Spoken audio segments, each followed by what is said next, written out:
Psalm 27.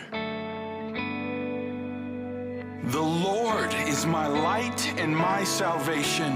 Whom shall I fear?